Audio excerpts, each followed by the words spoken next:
Kryetari i LSDM-s Venko Filipçe kërkoi nga kryeministri Hristijan Mickoski që më njëherë të ndërmarrë masa për të zbutur goditjen e çmimeve për qytetarët. Ai tha se ndonse LSDM-ja ka apeluar që qeveria të marrë masa në kohë për të ndaluar spiralen e çmimeve, megjithatë asgjë nuk është bërë.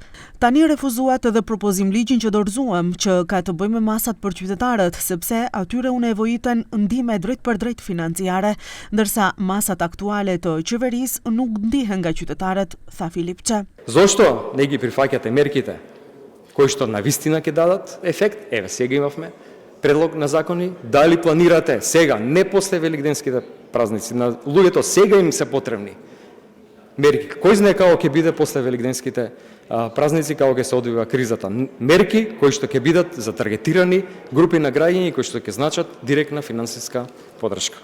Благодарам. Masat tuaja nga e kaluara po I paguajmë sot, siç është tatimi solidar dhe huamarrjet e tjera, u përgjigj kryeministri Mickoski duke theksuar se, megjithatë, masat e qeverisë po japin efekte. Токму онаа мерка која што ја направи владата, намалување на ДДВ-то од 18 на 10%, а и сега можноста да регулаторната комисија ги намали акцизите и на дизел и на безоловните горива, допринесе да имаме на месечно ниво едно од најниските ставки на инфлација. Ние денеска како влада ги враќаме долговите кои што вие ги креиравте. Овие од солидарниот данок се само еден дел.